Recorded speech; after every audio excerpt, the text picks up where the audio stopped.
Derby points are up for grabs, and on this episode of Doubling Down, we're heading down to Oaklawn Park for an excellent edition of not only the Arkansas Derby, but an extremely difficult race prior for the fillies. Let's get right to it.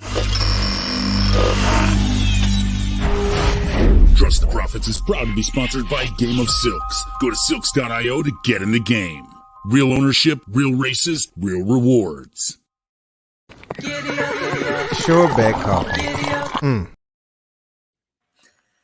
That's right. A new sponsor here on the channel for this week only. Go to surebetcoffee.com. Use promo code TTP20. You'll get 20% off. And Matt, I don't know if you've tried Surebet Coffee yet, but I can tell you, they give back to the health aftercare for equine athletes, which is always something I'm always supportive of. As you see on my Twitter, for every 100 followers I get, I give to another charity. So anybody that supports the health of our athletes, equine athletes, I am all in favor of. Most importantly, I'm so happy to see you again, Matt. It obviously must be a big race down at Oaklawn if you're joining Doubling Down. So first of all, welcome back. Thanks, Colin. Yeah, always glad to be on your show. And we talk about thoroughbred aftercare at Oaklawn. We actually have that bell in the winner's circle for the Arkansas Thoroughbred Retirement and Rehabilitation Foundation. And whenever the winning connections ring the bell in the winner's circle, they're donating at least $100 to the Arkansas Thoroughbred Retirement and Rehabilitation Foundation. So just a really good cause, really important that our racehorses, after their racing careers are over, go on to new homes, whether they do another job like show jumping or hunting or just being a little girl's pony. It's very important that not only do they have new jobs or they can just chill out in the pasture, but also being able to let them have a good rest of their lives. So it's very important that we as an industry take care of our thoroughbred retirees.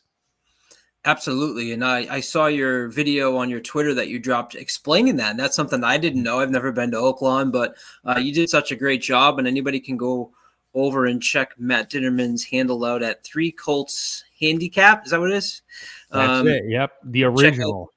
That's right. You can check out that video where he explains that, and you can get a little walk of the preview of the winner's circle, which is obviously very cool. So as I mentioned, we are heading for the Fantasy Stakes and the Arkansas Derby on Saturday, March 30th. We do a daily double here on this show. And I'll tell you, Matt, I had a pretty hard time here with this first leg with the fillies. I think you have an extremely competitive race, and you could go, in my opinion, in a variety of angles. And I know we'll get to our tickets, and I think that our tickets are evidence of that, because you have a field of 12 and not much separates all of them, to be honest. You get the returnees from the Honeybee, first, second, and third place finishers. This race is worth $7,500 in the Game of Silks. That is real money. My friend Alpha Racing is in it. Derek D. Money's in here. So it's great to see some of my friends from the Game of Silks with a real opportunity to win some cold, hard cash, as they say. Matt, did you have as tough a time as I did narrowing this down? I thought this was a really competitive race. I would agree with you. I don't think there's any standouts. My main squeeze is one that definitely has the best recent form, I would say, with 3 straight victories, all coming against New York breds. The speed figures indicate she's fast enough to win this race. So Mike Maker, he's shipping her from his New York base to see if maybe she's ready to take on the open company, and maybe she could be a legit Kentucky Oaks filly. She's on my ticket. I think that she's definitely one that you need to consider. And I think she's one that you need to respect. My top pick in the race is West Omaha. Last time out, she went off at even money in the Honeybee, and she didn't get a great trip. She sort of got squeezed between horses at the break, and she was between horses the whole way around. She just never looked comfortable covered up between horses, getting dirt in her face. She didn't really like it, really. And I was just surprised she ran third, to be honest, by the time they hit the wire, because by the time she was on the far turn, it looked like she might have run 6th or 7th. Her 2-back effort in the Silver Bullet Day, where she romped, was a very, very good effort. And that run, I think, is good enough to win a race like this, especially given that she earned a good speed figure and she was wrapped up in the end. She had more in the tank. I just think this time around, she needs to be sitting a little bit closer if she can break a little bit better. But the key for her is going to break. And I think if she does, then I would imagine that she's going to get a much better trip. And I don't think we saw the real West Omaha. I don't think West Omaha is the best of the Brad Cox fillies. I think Impel and Tarif are both better than West Omaha is, but I don't think this field is as strong as the strongest Kentucky Oaks preps we're going to see heading into the Keeneland with the Ashland. So for me, I'm going to pick West Omaha, but I spread a little bit in here. Lemon Muffin is one I used. It is interesting because she is, let's see, that is the fantasy right there. Yeah. Or I'm sorry, that's the Honeybee. And here she is on the outside. Yeah. So this is Lemon Muffin, and her connections have always liked her. She was a maiden in this race. She broke her maiden here in the Honeybee, and it was her first time routing. I don't think it was a fluke. She's always been consistent. She has the breeding suggesting routing would be what she wants to do, and she did it. The problem I have is she draws the 11 hole, and horses going 1 1/16 miles this meet, Colin, here at Oaklawn from the 11 hole are 0 for 22. So it's very difficult to win from that position. She's not only going to have to run back-to-back really good races like that because she went off at over 20-1.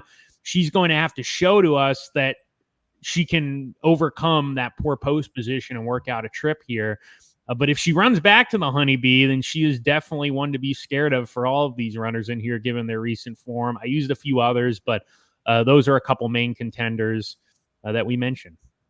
Yeah, you got me scrambling here, scratching my ticket because everything you said has me nervous. So, I loved your call on that race. You called it her coming out party. And I think that stretch run, if you watch it back a couple of times, maybe it was switching the lead, but she all of a sudden just like jolted. Right at this point, she's alongside here, the 8, and then right here, look at that. Like that burst to me was pretty impressive. A little green kind of swerving all the way down into the rail there. And I don't know if hopefully that gets figured out.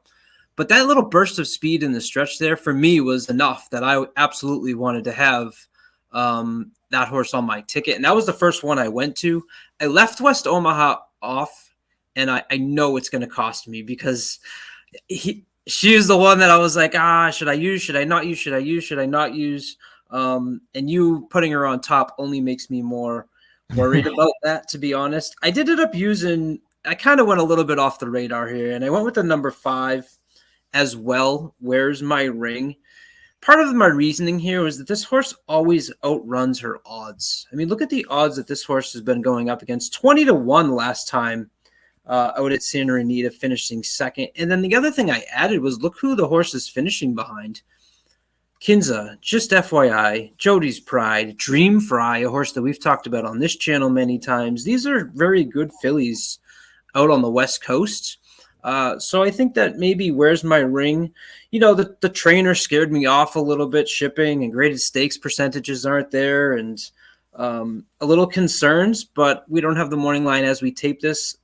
This was the horse that was actually last before West Omaha, and I decided to throw Where's My Ring in as well. And then I also decided to use number 7, Recharge.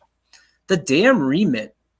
8 starters, 6 winners. 3 of them are stakes winners. This horse is 3 for 3. I understand the tracks coming from Remington Park and Houston and Sunland. There's also a lot of pace in this race, which makes me a little concerned about this horse who's going to want to be forwardly placed. But Steve Asmussen bringing this horse in and putting her in this position with that pedigree on the top, which I think the distance is going to be something this horse is not going to have a problem with, was a reason that I also used Recharge on my ticket as well. And like you, I'm not going to leave off my main squeeze. I thought the speed figures there stood out a little bit amongst the field here.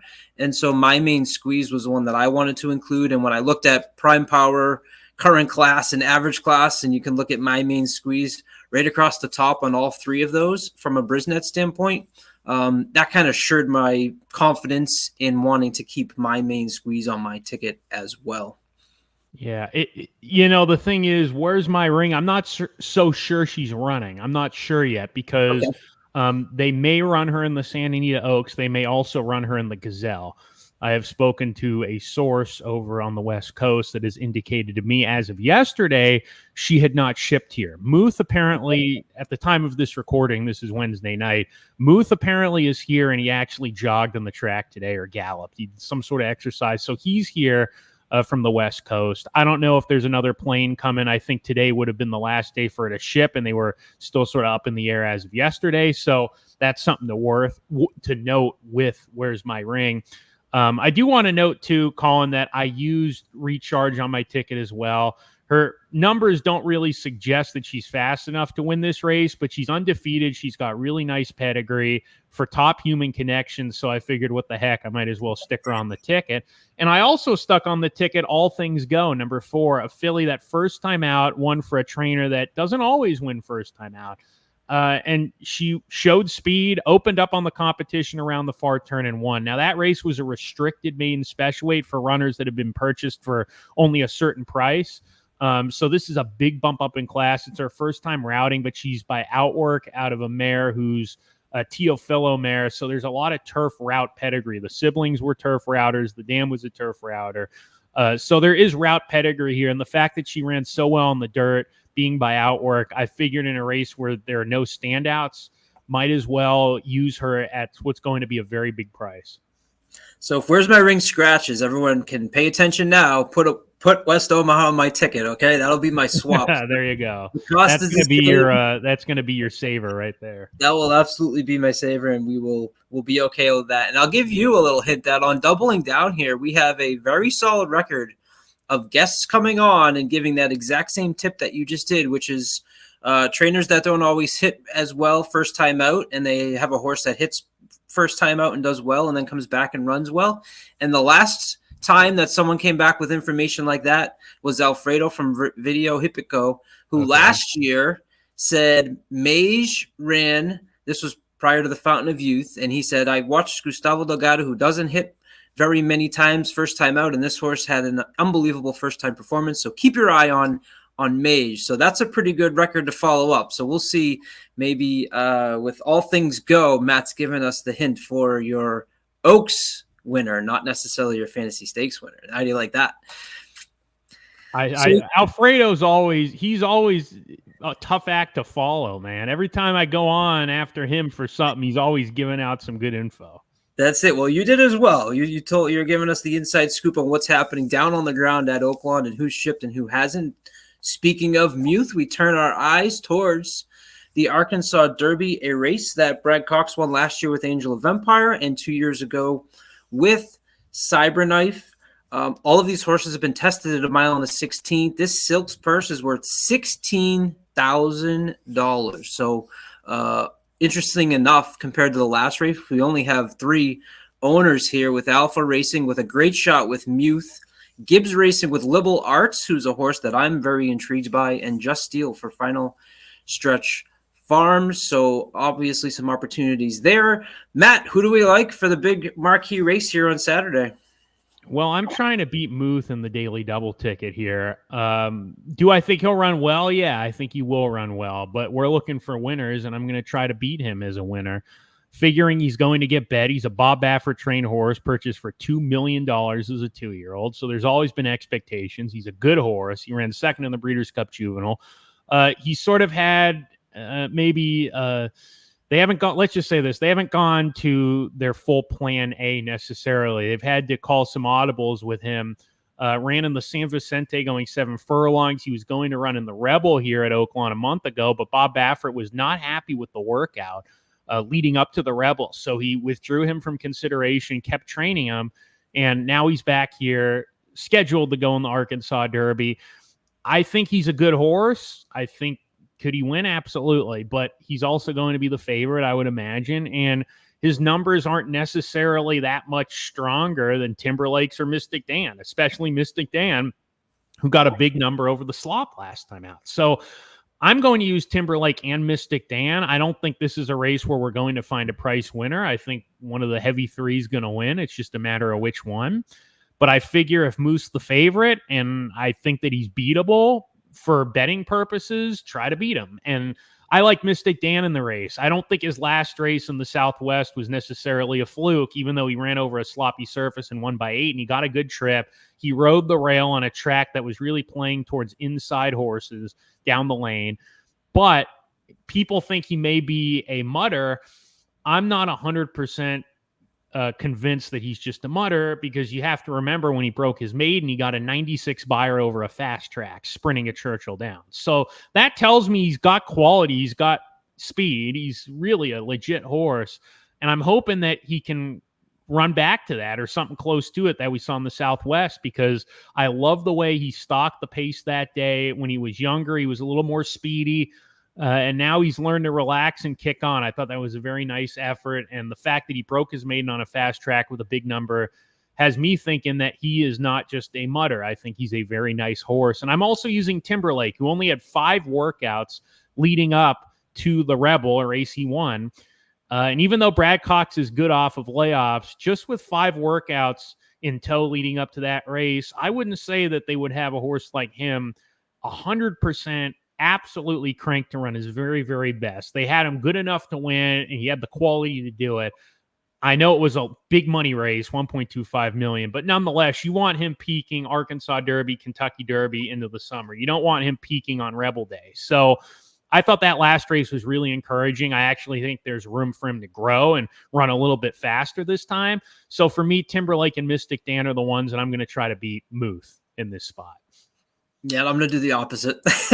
Oh, are you going to single Muth? I'm not going to single Muth because I have an interest here of a horse that is one of the long shots who I have a little bit of an affection for that I just can't turn off of. But let's start with Muth and Timberlake. And my decision-making between those two was, and I agree with everything you said. I mean, there's no doubt that these 3 are top, and I'm not going to try to work around that, at least from a reasoning standpoint. Obviously, I am from my betting standpoint, but my reasoning for going against Timberlake is a little bit of that who's he raced against game, right? And where have they done and what have they done beyond leaving Oaklawn? And we saw a couple of those horses who did not perform as well. I'll give a little bit of an excuse for the ones that ran at Turfway Park, running on the synthetic. And then the ones that ran in the Louisiana Derby, Common Defense, finished 5th or 6th. Northern Flame, and as I mentioned, at Turfway finished far behind. And I'm curious to see if maybe, to me, that was like, I think Muth is better, is the best horse here. And with that reasoning, I have landed on Muth because I also believe there's not a lot of speed in this race signed on. At least the way the horses have raced, there's a lot of horses that are going to come from off the pace, right? The horses are more likely to be closing than, you don't have a horse like Track Phantom in here and the aforementioned Hall of Fame prior to what he's done the last couple of races. Even though Brisnet has all of these EP 3s and 4s and 6s, to me, it was Muth gets out there, and I think he's fast enough to just kind of calm it down and take these horses wire to wire.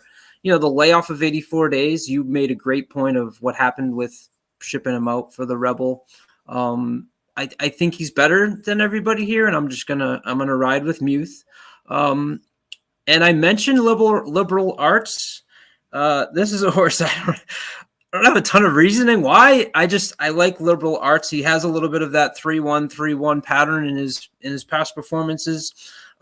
His 2 races were over the slop and mud in the Street Sense in the Southwest.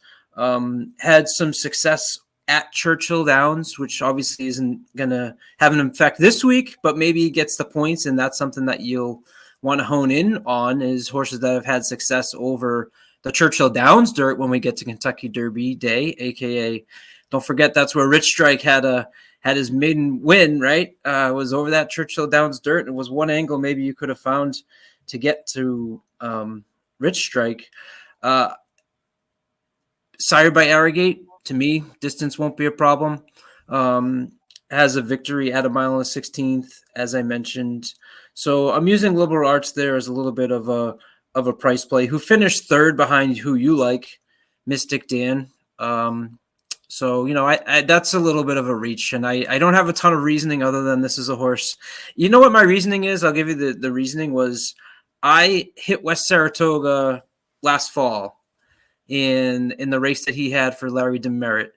And I went off of him last weekend, and it cost me in the 2nd place there for the try with with Endlessly.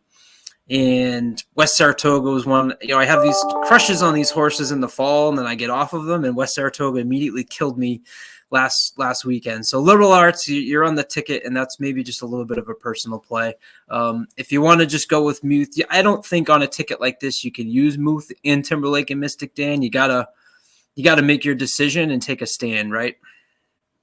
I think so. And like I said, if you've got a favorite that you think is vulnerable, I think you need to try to beat that horse. Unless if you don't have a strong opinion, but I think a lot of really good handicappers would say you got to take stands in these multi-race bets, and you got to say, you know what, if you throw out the favorite, if you think they're vulnerable, throw them out. I mean, don't say, well, I'm going to use them defensively unless you don't have a strong opinion. And if you don't have a very strong opinion, then you have to look for a bet where you do have a strong opinion. You don't want to just be placing bets. It's about having a strong opinion.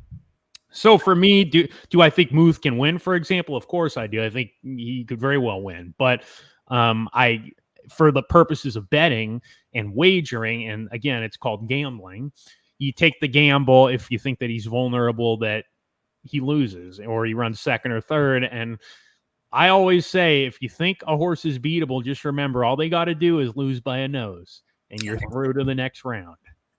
That's all it takes, and that's usually all I get beat by, and that's you almost had it, and it makes you come back for more. So here's our SureBet Coffee doubling down daily double tickets for Oaklawn Park. Like I said, don't forget to go to SureBet Coffee. I am hooked on it now. It's easy on the stomach. I drink it every morning, and that's part of the reason I asked them to come and help out the channel, and hopefully we can help them out too. So use that promo code TTP20. You'll get 20% off of your ground coffee. I'm going to go 1-5-7-11. Now, remember what I said earlier. If you're fast forwarding just to listen to my ticket, if Where's My Ring is out, the 5, then we will add in West Omaha for sure.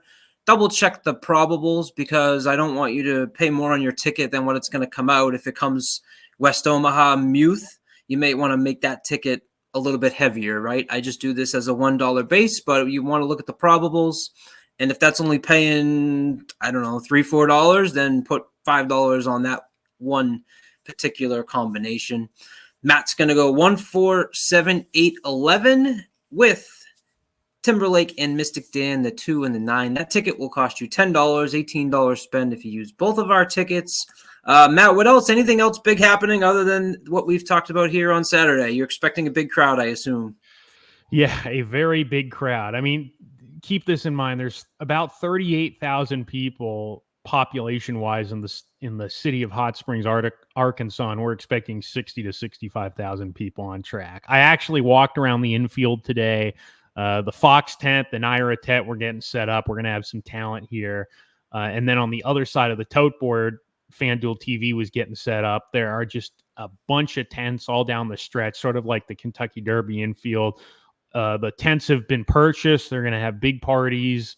I'm going to be high atop the grandstand, staying away from the madness, but I will be having a good seat to watch all the racing action, and I'm sure I'll have some friends come up and stop in and say hello. So it's going to be just a big party, and that's how it is here at Oaklawn, especially on these big days. The town just loves racing. The state of Arkansas loves racing, and it's a very important product, not only for horse racing in the community here in the city and all over the country watching Oaklawn, but it's also very important for the local economy and the state economy, knowing that there's a lot of revenue, a lot of jobs being produced because of horse racing here in this state, and the breeding program is slowly growing. So a lot of people really love the races. If you go around town, you see all these people, and TVG's on, and the FanDuel TV's on in the restaurants. And when I go around town, I get stopped all the time.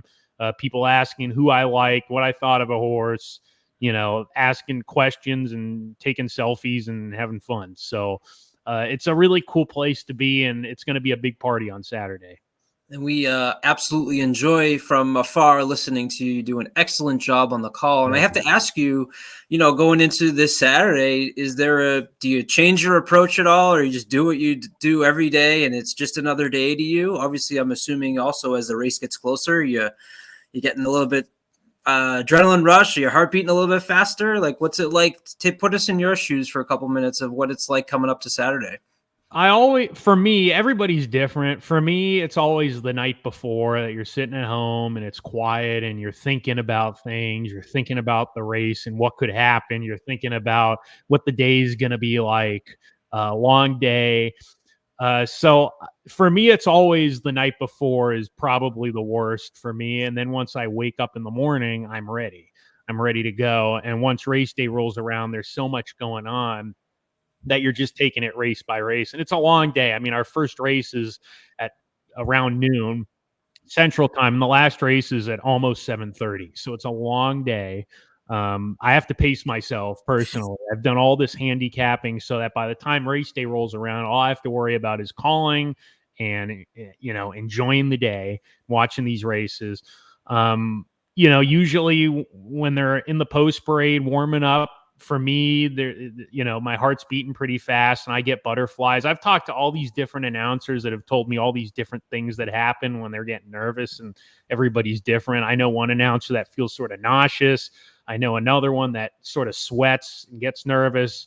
I just have a fast beating heart and I have some butterflies, but once I get on the microphone and the horses start loading, that all goes away and you're just focused on doing the job well. And my process doesn't change. I handicap every race, no matter what level it is. There's going to be more people on track, more people paying attention to this race, but whether they're 10 horses that are $7,500 claimers or 10 horses grade one, the difference is the grade ones are just running a little bit faster. So that's how I look at it.